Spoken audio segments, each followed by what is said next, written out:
Hey, what's your self-talk? Jabari here with you every Tuesday, coming to you, asking you that question, what's your self-talk? And today we are going to continue our series on how to be a successful entrepreneur because let's face it, there are certain things that you really have to embrace in order for you to have this change that you want, in order for you to really start to see yourself changing so therefore you can get the results you want. Now, I will say this. I want you to take a look at where I get some of my information. So I'll tell you, Onyx Ago is where I'm getting a lot of this great content from. If you want to know where to find him, let me pull up. Right here is his book that you can be able to go to Amazon. It's Escape. It's called The Four Stages to Become a Successful Entrepreneur. And this is a very great book if you are somebody who want to escape that employee mindset and all just really the things that I think all of us need to focus on. This is the book for you. And then I'm a part of the mastermind as well, and you see we have 12 12 weeks where we're digging into this material. So I show you that just so you can understand, I'm taking the advice I'm giving to you. So I want you to understand, like, you have to embrace this what's your self-talk and the growth mindset that you have to have, because if you don't allow yourself to grow more and act on that growth, then you're gonna be stuck. And that's why I say, what's your self-talk? Is it growth or fixed mind? Because when you're fixed, you get complacent and you don't allow yourself to change. You don't seek other people out. You don't step outside of your comfort zone. You don't make bold statements. And that's probably why you're getting the results you want. And I don't want that from you. But I do want to continue to bring you ideas, experts, and concepts so that you can start grasping onto so that you can start getting the results you want in your life. So today, I'm just going to continue our topic, and I want to talk about something that's really, really interesting to me. And I kind of learned this as I'm working with the company I'm working with now. And but I've heard people talk about it, hinting around about it. So I thought it was interesting. Hey, why don't we just talk about this? So have you ever heard of paradigms? Have somebody ever said, man, you have to change your paradigms? Well, here's the thing about paradigms. You have to understand that it's going to be certain things that influence you. Okay? It's certain things that influence you with the way that you act, with the way that you make decisions. And here's the thing that you have to realize, that if you don't see how that impacts you between these what paradigms are, let me jump back for a second. What paradigms are habits. They're built subconsciously in our brain. So think about it. When something is subconscious, you don't really think about it. You just do. So if you say you want to go out and do something, like, okay, yeah, we got to do this and that, it's already embedded inside of you. And because that has happened over time, if you ever heard the saying that oh, it just lost my mind. The learning, oh man. The repetition of learning. Repetition is the mother of learning. There we go. Goodness gracious, I couldn't get out. Repetition is the mother of learning. So what does that mean is, if you want to really start to see a difference inside of you, then what does that mean? That means that you have to start building in what you want for yourself. You have to start building in the thoughts that you want to start having. If you don't like the thoughts you have, you don't like, how you view things, then guess what? You have to be willing to invest in yourself and say, okay, these are the things I want to do. So this is how I want you to understand how they develop. And this is actually in the book. So I'm gonna switch this over real quick. All right. So look at you. This is you. And then think about the things that influence you. So media, your siblings, your parents, your relatives, or your family, or your friends, or maybe sports or coaches, or your teachers, your babysitter, your nanny. Just these are the people that are around us. And think about if these are the people that are around us, they are influencing the way we make our decisions. Decisions about money, decisions about business, decisions about everything. So, and specifically when you think about entrepreneur, you have to ask yourself, is the people that I'm around, that I grew up around, because let's face it, your paradigm starts when you're real very young. Because when you're a little kid, that's why we adore them so much, because nothing negative have happened, and we are not really holding them to say, oh, you can't do this, you can't do that. The reality is like when you look at a baby, everybody's admired by them.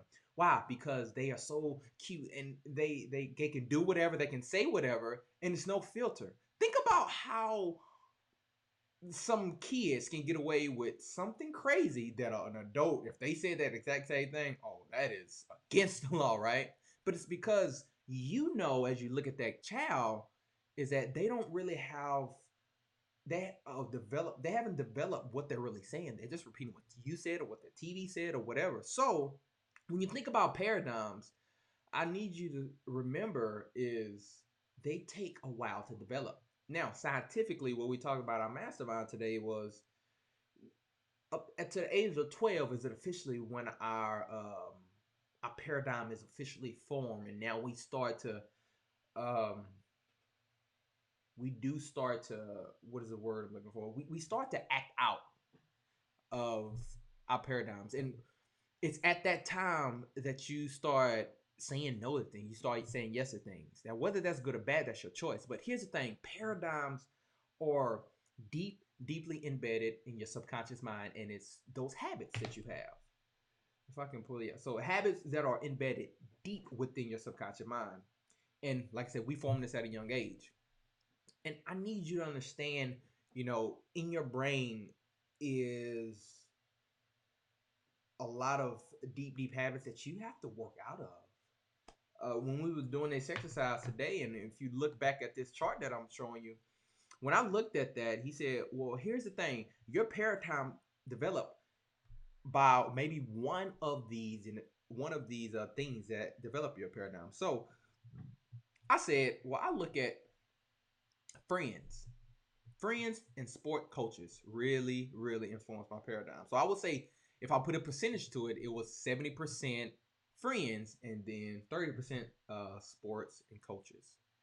And so what that told me is that a lot of the decisions that I made was developed by the friends I was hanging around. It was my surroundings. And once you start embracing this entrepreneur mindset, you will realize if your friends are not entrepreneurs or they're not aspiring to be entrepreneurs, then guess what? Their actions and things that they do are not going to align with where you want to go. And here's what happened is when you don't align yourself with the people that are going where you want to go, well, what happened is you start to fade back and you start asking questions of like, well, can I really do this? Can I really do this good? Or can I really have this in my life?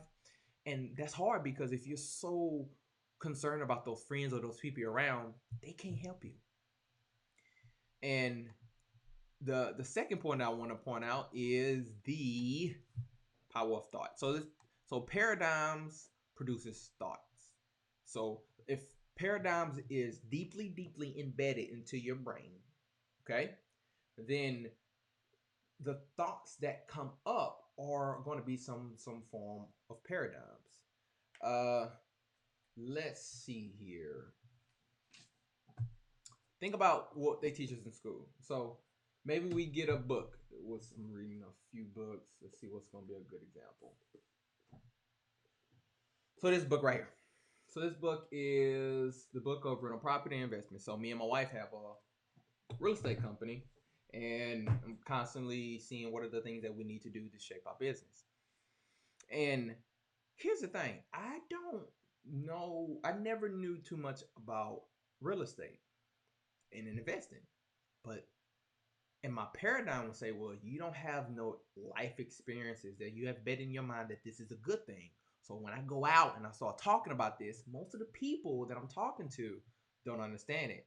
So now it is my choice to either start putting a good image in my mind about this business or a bad image. That's why I always say, are you growth or fixed? Because when you choose to grow and say, I want to get better at something, then what's going to naturally happen from there is you're going to seek out the information. Now, here's the thing: what information are you acting off of? What thoughts are you generating? So I had two ways to look at this. If I wanted to get better at real estate investing and do a better job, then I seek out people who understand it. I seek out what are their thoughts, and then I will make them mine. And I'll start putting things in front of me that help me understand. Oh yes, when I look at this chart, it helps me remember, how to view debt now.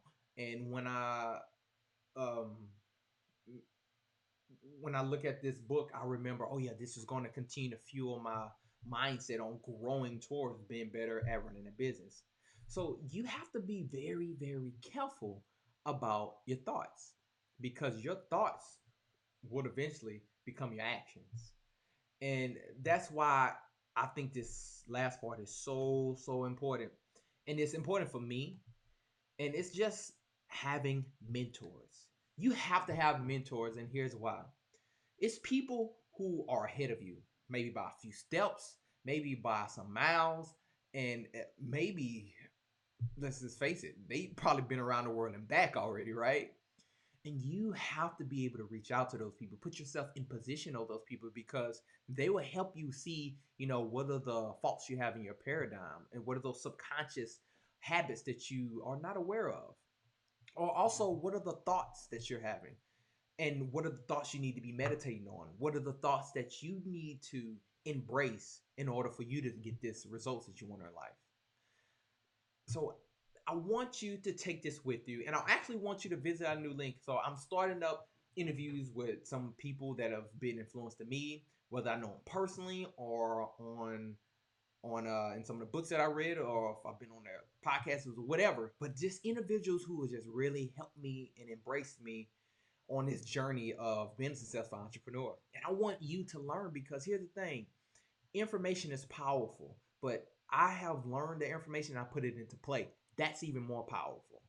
So the information that you get is one thing, acquire the right knowledge. But then if you act on that knowledge, then guess what? You start getting confidence in return and say, man, they told me to do this. I did it. This what happened. Maybe it's not so great. Maybe you acted on something and it didn't work out like you wanted it to. And that's fine, because a lot of mentors will tell you it's fine. Make as many mistakes and make them often, but learn from everything.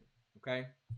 So I want to leave you with this. As an entrepreneur, you have to be willing to invest time, energy, and effort. Your time, willing to rework those paradigms, willing to choose the right thoughts, and willing to choose the right mentors. And it's going to take money. Sometimes you have to invest in programs, you have to invest in books, you have to invest in groups, you have to invest in things to start to shape how you view things, and to view them correctly and getting the right information to act on instead of the wrong information to act on. Chances are, if you don't have the results you want in your life, you're acting off the wrong information. And then you have to have mentors. Now, sometimes that take time, that take money and effort, because it take time for those people, because they have to reach out and they have to spend time with you. It take money because their time is valuable. So they say, hey, if you want to spend time with me, I need you to invest in you and pay whatever fee that is. And then effort. Any great mentors, any great coach say, hey, here's a homework. I want you to go do this. I want you to read this. I want you to go research this. I want you to go answer these 5 questions on what we talked about today. And only great mentors really tell you to be intentional and do these things to help you get to maybe these results that you say you want. So you have to know what are the results you want. So that's why I'll ask you, what's your self-talk? What are you processing in your brain? And if you want that, are you acting on it? Or are you not acting on it? Or are you just sitting back hoping something magically is going to happen?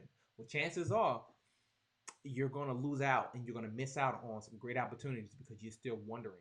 Make a choice, be committed, and go for it. It's going to take time, energy, and effort in order for you to be able to make a difference. So I thank you for watching today. As always, I'm always here to continue to encourage you to build that one question that I always say: what's your self-talk? All right. Thank you very much for watching.